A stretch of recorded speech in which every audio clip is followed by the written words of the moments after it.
Welcome to Trap Pond State Park in Laurel, Delaware. We are at the entrance. The campground is a different entrance than the main entrance, which is down that way. But when you come in, you just park right here in this lane, and then you walk inside the building and you check in and go from there. There is no gate, so no gate code. Also, one thing that we just saw is that there's free bike rental here. You can just sign them out at the office, take a bike, ride it around the park, and then bring it back when you're done. There's also ice, propane, firewood, and a camp store inside. All right, let's get to walking. As you come in, you can see on this sign, well, maybe you can't see because it's far away, it says straight ahead is Cypress Point with Disc Golf and Pavilion 3, and then to the right are the campground loops and the cabins. And we're here in July, the beginning part of July. Yes. We've been here through the 4th of July week. Uh-huh.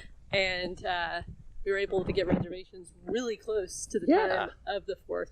We kind of waited till the very last minute to find a place. Which we do all the time. But especially for 4th of July, I felt like that was a risk. Yeah. But yeah, so this place, it was really crowded on 4th of July. But despite how crowded it wasn't ever loud. Yeah, which however. is really, okay. However.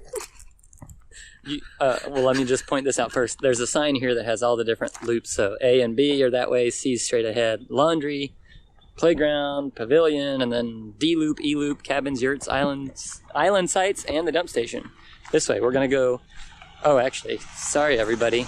We're not going to go this way. We're going to go to the right so we can start at loop A. Ah, that makes the most sense. So I'll get closer to the sign. Okay. So what was your big butt? My big butt was that on the 4th, we were in Washington, D.C. We were. Which, by the way, if you are near Washington, D.C. on the 4th of July, totally go. Do it. It would have been, had I known how awesome it was going to be, I would have made it a bucket list item. Yeah. But I didn't even have it on my list. Radar. I don't even have a bucket list, really, but no, yeah. I should probably make one, but... Yeah. But see, and you may say, well, how near are you to Washington, D.C.? Well... Not very. No. But even on the 4th, it only took us 2 hours and 15 minutes to get right into the part of the city that you would want to be in. And what was great is that parking was all free around the city. Every metered site you could just park in. On that day. So we don't know what the noise level was like in the campground on the 4th, even though we slept here, obviously. Oh, here's another thing. They have these gray water dump areas. There's like maybe 2 or 3 within the loops. Yeah. And so what that is, it's not like you can hook up your camper gray water. It's like if you have dishes to wash, then you can dump out your thing there. Now, some people did bring their, like, the little blue things that you can cart off your gray water in to there. I'm making a face. Yeah, because we don't have one of those and we don't want one of those. Well, I wonder, are some people putting their poop water in there? Right. Even if they've rinsed it out. Right. I cringe. Yeah, so then if you're dumping gray water into a place that, from a thing that had poop water in it, then that's gross. Right. But those things don't have big holes. They just have like grated holes, right? You point out that this is extra parking. Yeah, extra parking along here, which is covered up on the weekend. And also there's extra parking back by loops D and E. Yeah. Do we know how many sites are in this loop?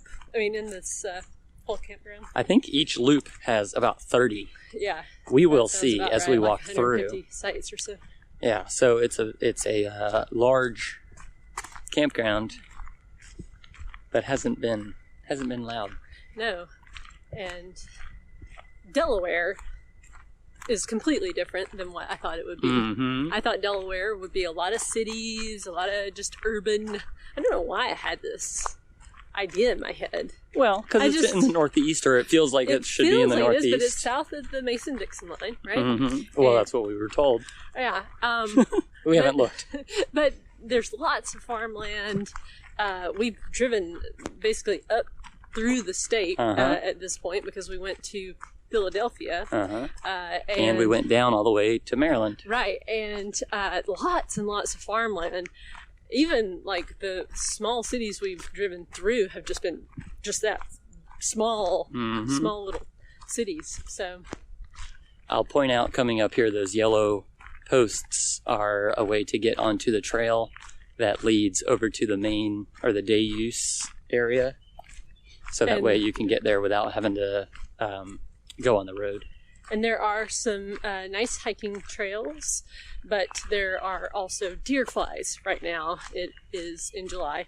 And if you're like me and they love you, then it's been enough to keep me off the trails because they have been that aggressive. But I don't know if it's just the weather or, the time of year. But whenever you hear the word weather, do you think of that Garth Brooks song, American Honky Tonk Bar Association? No, why? Because he sings that part that says, if your paycheck depends on the weather and the clock. Well, yeah. That's all. Every time I hear the word I don't have such a strong weather. Connection with that Sorry. song. Weather. That's a random thing. Yeah, it is. That's why they call me Random J. Yeah. I guess when I think about weather and songs, it'd be like, Ain't No Change in the Weather. What's that one? I don't know. I don't think about that song. I can't think of it. It's like an old country song lyric. Apparently, they only talk about weather in country songs. Well, yeah, that's... well, It's Raining Men. Does that count? Ain't No Sunshine When She's Gone. Oh, yeah. That's another one. That's a Rainy good Night one. in Georgia, but that's another country song. Have you ever seen the rain? Raindrops keep falling on my head. Right, singing in the rain. Okay, that's enough. There's probably some about snow too, but right, yeah. we don't listen to those. Yep. It'd be a bad omen. Anywho, this trap pond, right? I fished in it, caught nothing, no bites. Not to say that there aren't fish, but it wasn't a lucky day when I went out there. They weren't on the end of your line, is what you're saying. They were not interested at all in what I was doing. They also have boat rental and such available. Kayaks and canoes also? Yes. And I think pedal boats, too. Mm-hmm. I always liked those big, like, tricycle-looking things that you could take out on the water. They had big plastic wheels. What? Did you never see those? What are you talking? It's got a wheel? Yeah, 3 wheels. They're huge. What? You're, like, up out of the water. And you're on the... What? It's a tricycle. Are you joking me? No, I'll try to remember to find a picture or something and put it on the video. Wow. For people. Never heard of that. Yeah, it's like the wheels are so big, they are the paddles. Right. And you just go through the water. That's weird. Yeah. I have no idea. So, we're just now at the end, not the end, sorry, the center part coming into the second half of Loop A. And you can see here is the playground and a pavilion and one of the bathhouses. And they do we have not attended any of the activities, but when we first got here, they gave us a handout that had like some activities they had planned for the weekend times. Mm-hmm. But I think bingo in the pavilion was one night. And, right, 50 cents a card. Yeah, and then like some sort of... thing in the pond, little events, arts and crafts, things like that. So, which is not something you find at every single park. No. So if you're interested in that kind of stuff, it's available. Mm-hmm. The bathhouses, the showers are push button. We haven't used them because, like we've said in a previous video, we don't like push button showers and we'd rather just go dump our own tanks. Yeah. So should we explain what push-button showers are? Do people know what that means? A push-button shower is you push the button, water comes out until the spring is done inside the button, right. And then water stops coming out, and then you have to push the button again. So it's like an intermittent shower. Like think about like when you're just trying to wash your hands, and you push down the button, how annoying that is. Mm-hmm. that's just multiply that by 10 or 100, depending on your mood. Your hair being wet. Yeah. Well, and especially the big thing that I think is the most annoying part to me is a lot of times the temperature right. is not consistent. So sometimes you might be getting really cold water, and then finally it turns really hot. And so, you know, I mean, I'm grateful for water and all that good stuff, but when you have options, you want to choose the one that's not going to annoy you. So. There is laundry here. It's in the bathhouse that's on Loop C, but there are two machines, one washer, one dryer. The washing machine is currently out of order. So we've been going into town to do laundry. We've done it twice. The first time we went to a place that wasn't so hot. Well, it was literally hot. Because it was 90-something degrees outside, and the place was just open, no air conditioner or anything. But then when we were leaving that place on the way back to Campground, we drove by a location that wasn't even on Google Maps. Literally, right? Literally. Yeah. The building wasn't on the map. Yeah, so we submitted it as a location. It's called the Wash Zone, and it's air conditioned, and they have some machines that take quarters and some that take the cards that you get at the place, the money card. And it was really good. Nice there. Yeah. No bathrooms, I don't think. Saw a couple of doors that said this door must remain closed and locked. Oh, so, I didn't notice if they had a bathroom or not. None of our kids had to go, so but we that didn't. Place, I mean, it was very nice, but it didn't feel brand new. No. Like the signage and stuff was older feeling, so I'm really surprised that Google Maps hadn't had it on there, but I don't know. It was just an interesting thing. Yeah. So we're in Loop B now, or B Loop. I don't know what you would say. Loop B. Loop B. Loop B. And now, also, when we were in town, what are we calling that town? That's Laurel. That's Laurel, Delaware. right? Not what are we calling it, but what is it called? It's not like we made up a name for it. But here's another gray water disposal thing. What was that burger place that we ate at? Smash and Dash. Was it Smash and Dash? Smash and Dash. Smash and Grab was the thing on Psych. Right, Mash and Grab was on Psych. Mash and Grab, right. But anyway. Smash and Dash. Oh, man. If you're in the mood for a burger. Yep. Or a well, did they have, I don't know if they have milkshakes. But they made their own ice cream on site. So good. So they had like hand-dipped ice cream cookie sandwiches. They've got waffles. Yeah, waffles. You can get waffles with ice cream on top of it. Yeah. Now, that being said, that burger was awesome. You can't. Yes. No, I'm going there. Compare it I'm to going. Nope. I'm sorry. Since we're talking about burgers, I have to tell people about the most amazing burger I've ever had in my life, and that was in Washington D.C. at a place called Duke's. I was about to call it Luke's. Okay, Duke's Counter, and it's right across the street from the Smithsonian Zoo. So if you're at the zoo. And go to the zoo, also, in Washington, D.C. It is amazing and free. Right. But don't eat there. Don't eat at the zoo. The zoo food is zoo food. It is not good, and it's expensive. But Duke's Counter, oh my goodness, best burger I've ever had. It's called the Proper Burger. The Proper Burger. Proper Burger. Get it and thank me later, because my goodness. And maybe I'm just like so enamored with it because it was really hot that day and we had been walking a lot and we had been out in the sun, so I'm sure I was very hungry, and I hadn't eaten that day, but I never eat during the day, or I practice intermittent fasting pretty consistently, so but man, that burger was just so fabulous, and and the prices were good and everything was just amazing there. Yeah, and I had a brisket sandwich. And it was so good too. And we talk about the prices in the zoo were expensive for the food. So we did, a couple of the kids were hungry and when we were in the zoo.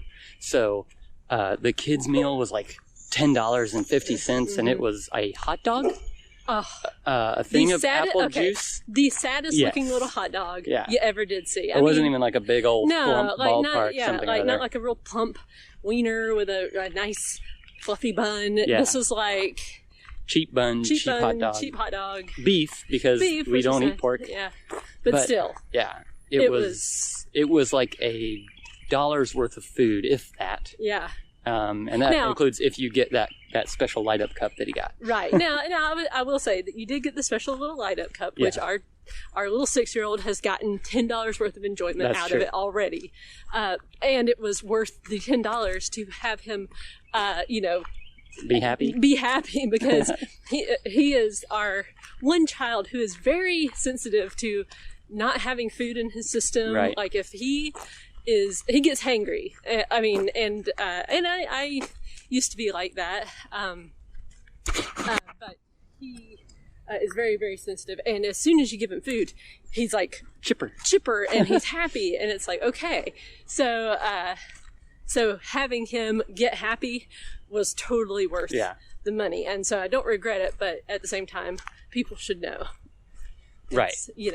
That is what the prices are going to be like. But as our 12-year-old pointed out, hey, you're getting into the zoo for free, so what are you complaining about? Right. And that is true. I know that they have to make money somehow. Mm-hmm. So. But at Duke's counter, like your burger, I think was $13. Yeah. And it was worth it. It was $13. That doesn't come with fries or a drink or anything. But man, I'm telling you. It's so big though, I would have paid $20 for that burger and been completely satisfied. And it was huge, yeah. Like I didn't need anything. I still continued to eat a little bit because I wanted a bite of your burger. And then our son got some truffle mac and cheese, which was also amazing. And they got some fries. And they were also very good. Mm-hmm. But still, that place is definitely one to check out, I think. So here are the dumpsters. It always kind of smells like fish. Yeah, one time it smelled like crab, and I saw some dead crab, not dead crabs. What do you call it? Like shells. Shells. There you go. And that's right across from. Dead, obviously. Yeah. And the dumpsters are right across from one of the entrances to C, like in between C and B. And this is Loop C. And I did notice that the last loop said 34 sites. So if each loop has 34 sites, there you go. Right. And we'll also be going by the cabins, or not the cabins, the yurts. I don't know if we'll be able to see the cabins. We'll find out as we get over there. Yeah. Did you mention how nice the pedestals are? Yes, you can. Well, I don't know if you can tell, but they are. They look to be newer than the campground is. Mm-hmm. The bathrooms are certainly older than the pedestals, or at least it feels that way. And everything is they're wide campsites. So what I was saying, they're marked off well. As you can see, it's like that's a long space in between these two pedestals. This is our site. Yeah, I was just thinking about that person that was having a hard time backing in, and he hit that tree right there. Yeah, that's true. That tree, he bumped into it with a bumper. Not this person. No. That's not what we're talking about. There was somebody across from us who had a very long fifth wheel and totally hit the back of his truck on that tree. So we were glad we moved our car once we saw that he was having trouble. I was very, very nervous because we had just paid off our car, and I was telling Jay, this is when it happens. This is when it happens. But it didn't. So that's good. Which goes to show you shouldn't always worry so much. That's right. So some of the sites here in Loop C, I think, have the best view of the lake through the trees. Like if you get site C19, you can see it, and then the one right across the way. But, sometimes you just have to get what you can get. Yeah, which was the case with us, right? Yeah, especially if you try to do it over 4th of July weekend for a 2-week period. Yeah.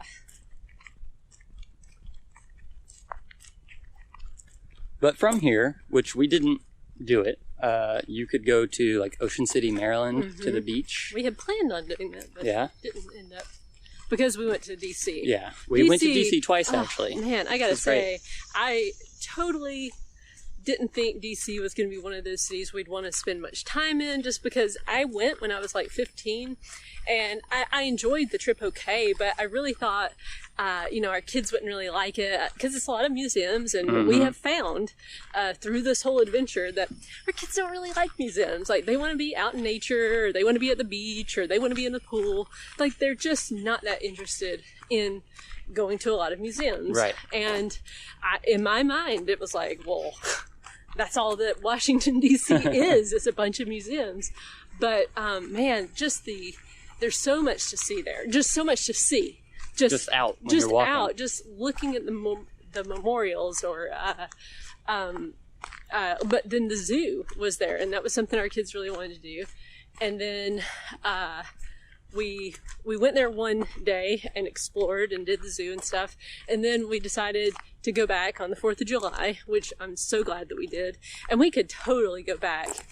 I mean, I feel like we could spend a week or more. We didn't go into any of the museums. Yeah, probably several weeks there and just explore and explore. And it's a very walkable, well, I mean, some of the stuff is kind of spread out. Like the zoo isn't really next to a lot of stuff. Like you can't, I mean, you could walk to the National Mall from there, but it'd be like an hour and a half walk. Right. But I really, really enjoyed that city. Mm-hmm. The only thing that I would say, and probably it's the case with a lot of cities, is in some places it's hard to find a bathroom. Yeah, oh yeah, for sure. Or even knowing, like maybe there's one in every single building, but they don't have signs announcing that there's a bathroom in there for public use. Right, yeah. I mean, our 12-year-old, we were at the parade, and he apparently just got, I guess, overheated kind of, and he thought he was going to throw up, and so you went and tried to help him find a bathroom, and and that was a whole long trek just to find a bathroom. Right. They had porta-johns set up, but it was really hot inside of those, so that was super probably not a good. That wouldn't have been a good choice for him to get into. No, I think it was like probably about 100 degrees that day, wouldn't you say? Yeah. So, and then when you have just pavement everywhere, that adds to it for sure. Right. So we're leaving Loop C, and here's some more overflow parking.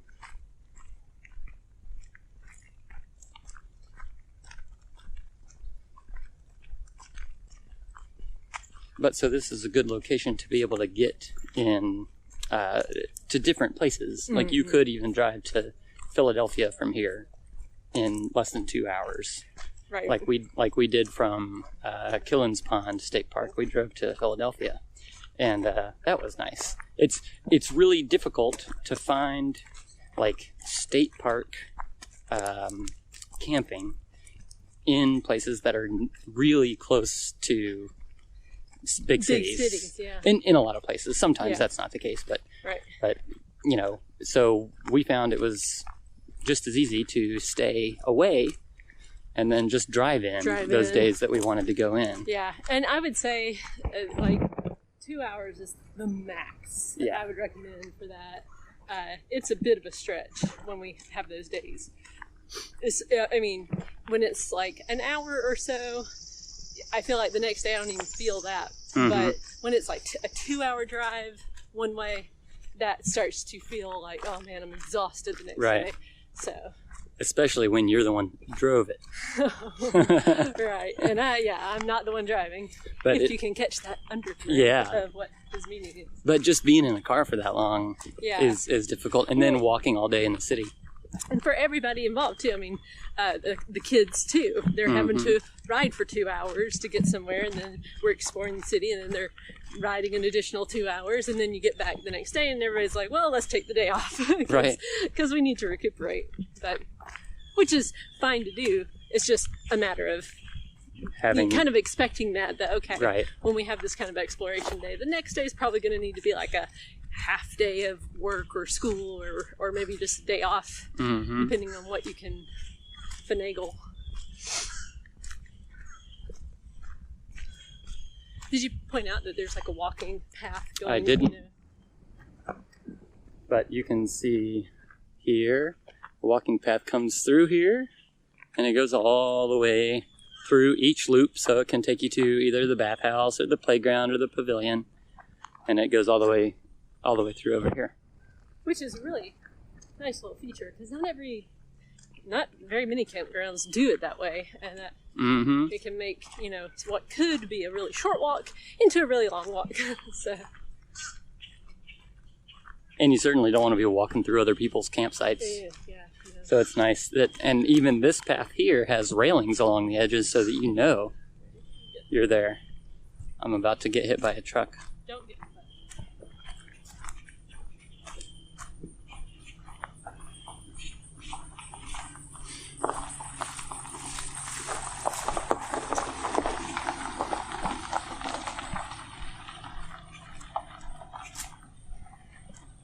going to launch their canoe there, it appears. So you can see there's a little, I guess that would be considered a canoe launch. Yeah, there's, yeah.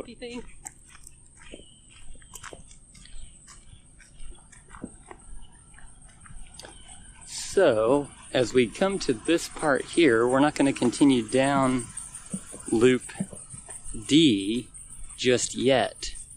We're going to turn to the right, and this takes us toward the yurts and the cabins, right? Yurts. It looks like they're creating a bathhouse, right? Isn't that what? Did the sign say bathhouse? Yeah. Or did we just assume? It said it. Oh, okay. But, I mean, it's pretty obvious when you see it that it's going to be a bathhouse. But. Or just a place with a bunch of water spigots. A lot of plumbing.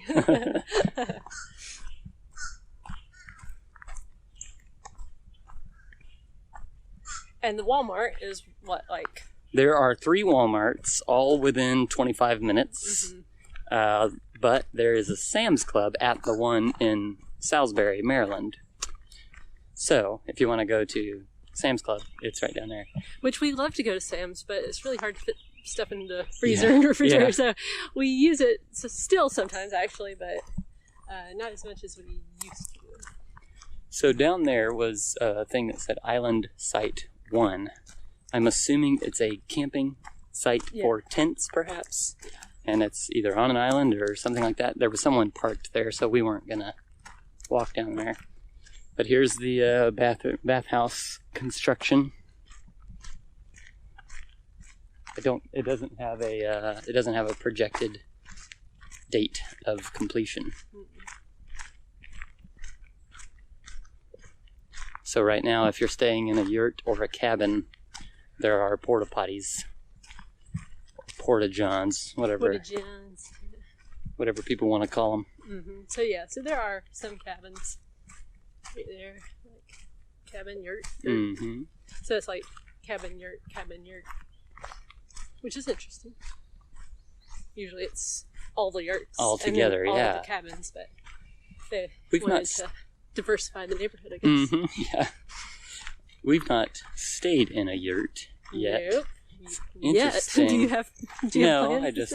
They've got a dome on the top there. I guess that's where all the light comes in. Yeah. Seems like it would be really hot, but I don't know. Yeah, maybe it's not. I don't know. You open up the sides, perhaps, and it's all breezy and cool. Maybe. Who knows? But they do have a nice view of they've got the lake just beyond your porch there. Or the pond. Sorry, it's called a pond. Yeah. Delaware's got a thing about their ponds. Everything's a pond. There are no lakes. Which, of course, is just a joke. We don't know. Yeah, we don't know for sure. So that's a trail for something. Yeah. And this is cabin 6 and cabin 7. And so I think at this point we'll turn around.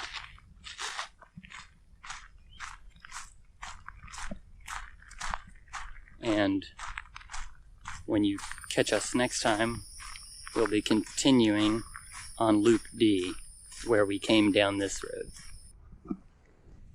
Here we are, exiting the Cabin Yurt Road, entering back onto Loop D. Oh, and back there was also tent camping. Yes, tent camping, which I think we'll be able to see some parking for that also, as we come up here to the right near the dump stations. Right. Which there are 2 dump stations, which has been handy for when we go and let the kids shower inside of our RV while we're at the dump station. I don't want to confuse people to let them think that we shower standing over the dump station hole or something like that. Oh gosh, nothing could be more disgusting.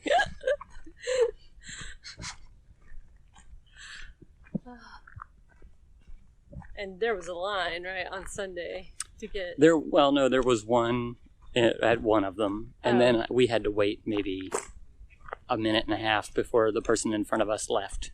Well, that wasn't on Sunday. No, that was on Saturday. I was talking about on Sunday. Ezra. Oh, right. Our 12-year-old went to he was riding his bike, and there was a really long line at the dump station because people were leaving on Sunday. Right. I didn't see it. Yeah. So you can see there's a lot of tree cover up high at this place, but nothing in between the sites. Right, yeah. It's so like not the most private. It's the same as the other Delaware State Park we were at, Killen's Pond. Yeah, a lot of tall trees that are like providing shade throughout the day, but no privacy underbrush. between the Like sites. they clear out all that underbrush instead of just leaving it. They should just leave it. But maybe they have a reason. I always like to pretend that that's true. Makes me feel better. Okay, so dump station 1 is right over there, which this is the main road in between like all the loops. And the loops, by the way, are 2 ways, so they're not one-way travel around each one, but the dump stations are, so you can only go in, and then to go to dump station number 2, you can only go in. So these are the only one-way portions. Everything else is 2 ways.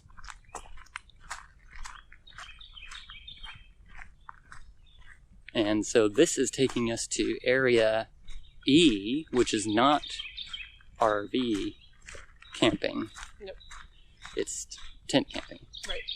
And something I didn't point out at the last place that I will point out here is this shed right here has carts, like wheelbarrows, so that you can put your things in there and roll it to your site, wherever that is, because you park here, and then you can unload your stuff and take it back there and then bring the cart back. Yeah, they're all walk-in sites. You can't drive to your spot. Right.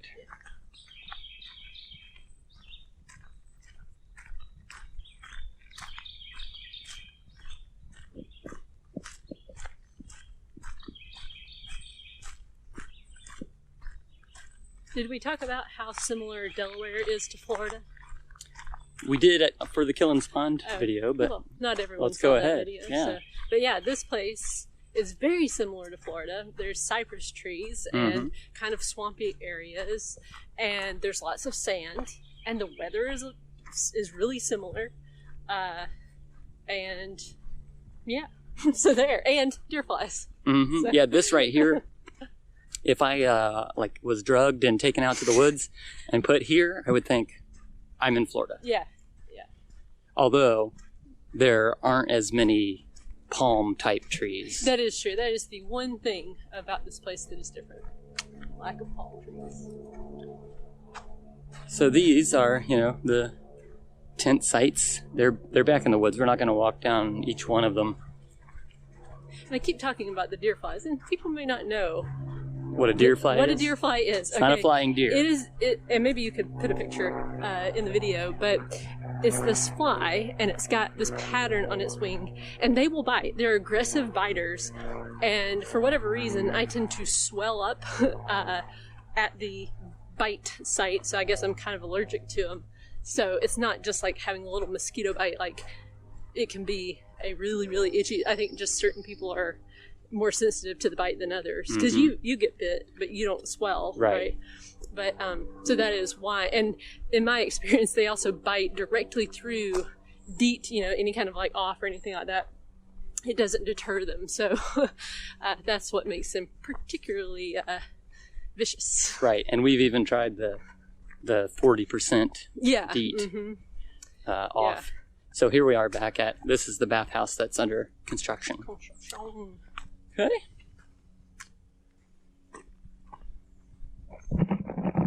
So that wraps up the tour, I believe. I think we've covered everything. Yeah, we went through all the loops. Yep. We talked about the dining around here. Well, one place. Yeah. So, the laundromat. But yeah. Which definitely go to Wash Zone. Just remember that one. Yes, it was definitely the winner. And if you are interested in going to Washington, D.C. or Philadelphia or Ocean City or maybe even Virginia Beach, actually, because you could go across the Chesapeake Bay Bridge Tunnel to get down to that area. If you can't find camping nearby, this place or Killen's Pond may be an option for you. You just have to drive a little ways, but at least you'll have somewhere to stay. Absolutely. All right. Well, thanks for joining us on this walk that we took around here, and see you later. Bye.